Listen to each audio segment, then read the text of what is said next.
पितरों की बड़ी नम्रता है। ये दुनिया के लोग कहते हैं ना कि पितृदोष लग गया, पितृदोष लग गया, पितृदोष लग गया, ये लोग कहते हैं अपनी जगह पर शास्त्र नहीं कहता कि पितृदोष लगा।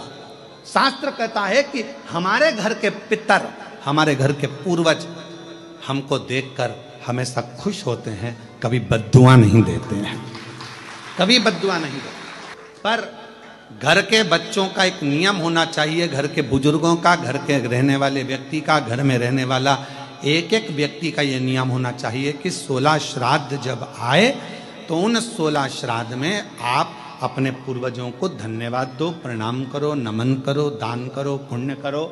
कुछ ना बने तो कम से कम गौ माता को एक रोटी गुड़ रखकर, शक्कर रखकर, मीठा रखकर गौ माता को 16 दिन में एक दिन तो कम से कम गौ माता को रोटी दो। ये श्राद्ध के बावजूद कितना बड़ा हमारा परिवार है, कितना बड़ा। आज के लड़के कहते हैं, आज के जमाने की लड़के कहते हैं, आज के जमाने के बेटा कहते हैं, आज के जमाने की बेटियां कहती हैं हम क्यों बुजुर्गों को माने। अरे भाई मत मानो, पर समझो तो सही, तुम और तुम्हें जन्म देने वाला, एक लड़के को जन्म देने वाले माता और पिता कितने लोग हैं? 2 लोग, माता और पिता। अब तुम्हारे माँ बाप को जन्म देने वाले कहां से हो गए? 2। तुम्हारे माँ बाप को जन्म देने वाले हो गए 4, 2 उधर के, 2 उधर के, एक के द्वारा ही पैदा हो गए क्या? बोलो बोलो, सही है कि गलत है? जम के बोलो।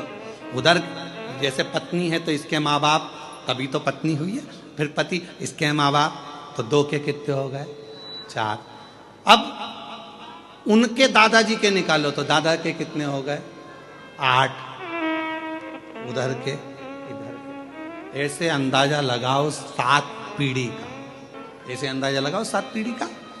और 7 पीढ़ी का अंदाजा लगाकर देखोगे तो मालूम पड़ेगा कि जितना 7 पीढ़ी के अंतर्गत जो पूर्वजों का एक तत्व सब में रहा है, वो तत्व हम में भी रहता है। जैसे पिताजी को चिड़चिड़पन रहा है तो वो पिताजी को भी रहेगा, उसकी औलाद को भी रहेगा, उसके पोते को भी रहेगा, उसकी पोती को भी रहेगा। ये नियम है, वहीं से चला आ रहा है, इसको कोई रोक नहीं सकता।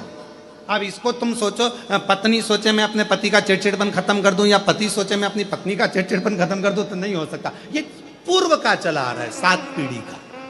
थोड़ा ना थोड़ा, थोड़ा ना थोड़ा, थोड़ा ना थोड़ा हमारे शरीर में रहता है। जब माता पिता का वो तत्व हमारे शरीर में रहता है तो हमारा फर्ज बनता है कि जब हम श्राद्ध पक्ष में गौ माता को अगर एक रोटी देते हैं तो ये सबको उसका फल मिल जाता है और पितरों का कल्याण हो जाता है।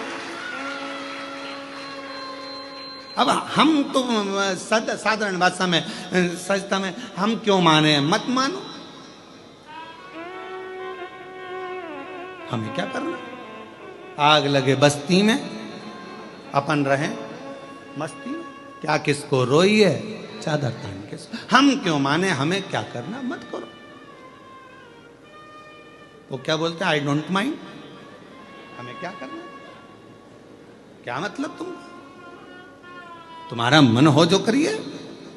पर निवेदन है, बिना आप उस बखाड़े को क्यों कहता? 7 पीढ़ी, 7 पीढ़ी में हजारों लोग, और एक घर का एक बेटा यदि श्राद्ध पक्ष में गौ माता को एक रोटी देता है, किसी संत, साधु, ब्राह्मण, तपस्वी, साधक, उपासक को एक अन्न का निवाला देता है तो उसका फल पूरों को प्राप्त हो जाता है। और इससे ज्यादा, बेटे से ज्यादा फल एक लड़की, एक बहू को प्राप्त होता है।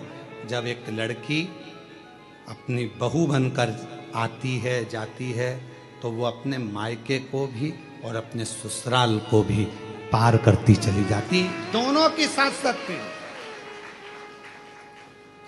ये क्यों शिव महापुराण में मेरी माताएं, मेरी जीजियां इतनी कथा में बैठती हैं?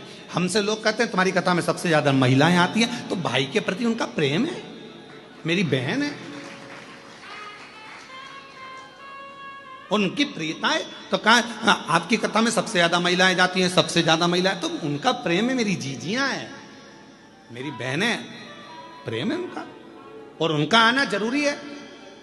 क्योंकि एक नारी जब कथा श्रवण करती है तो वो ससुराल की भी 7 पीढ़ी को तार देती है और मायके की भी 7 पीढ़ी को तार देती है।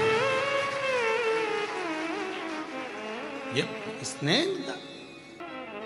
और उनका हृदय वो भाव से जो पुकार रही हैं, भाव से जो भगवत भजन कर रही हैं, उसको प्राप्त कर